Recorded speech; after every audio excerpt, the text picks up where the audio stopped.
नासरीन ईद उल अज़हा वेझो ईंदे ई काज़ी अहमद में भी मालपड़ी क़ाइम कई वई आहे, जिते सिंध ऐं ॿियनि सूबनि मां बि जानवर ख़रीद ऐं विकिरो कंदड़ पहुची विया आहिनि।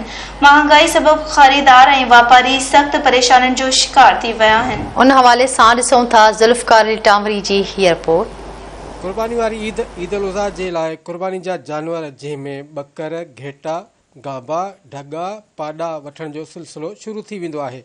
अहिड़ी तरह काज़ी अहमद जी मालपड़ी जेका सिंध जे वॾियुनि मालपड़ियुनि मां हिकु आहे, जिते समूरी सिंध ऐं ॿियनि सूबनि मां बि जानवर ख़रीद ऐं विकिरो कंदड़ पहुची विया आहिनि।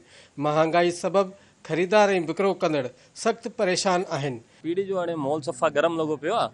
हाणे किथे व्यापारी कोन था ठहनि त किथे ख़रीदार कोन था ठहनि।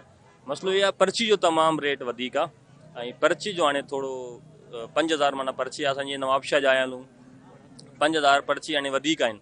हाणे पर्ची जा रेट थोरा घटि थियनि तो वाह थी वेंदी। हाणे जेका मंडी जा जेको ठेकेदार उन सां अपील था कयूं जेको थोरी पर्ची जो रेट थोरो घटि कयो।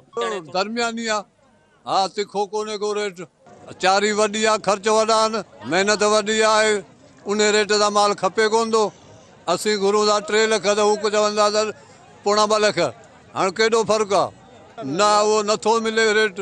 हाणे 6000 रुपया 2000 टे गाॾीअ जो किरायो ऐं तंहिंखां पोइ नाका कट ख़र्च अमरान जा 10,000 रुपया ढोर ख़र्च खाए थो रुगो पीढ़ीअ में पचे थो। वापारी नवाबशाह जा आहिनि, कराची जा आहिनि, हैदराबाद जा आहिनि, इहे सभु अचे इकठे थिया आहिनि। पीढ़ीअ में तेज़ी भली आहे।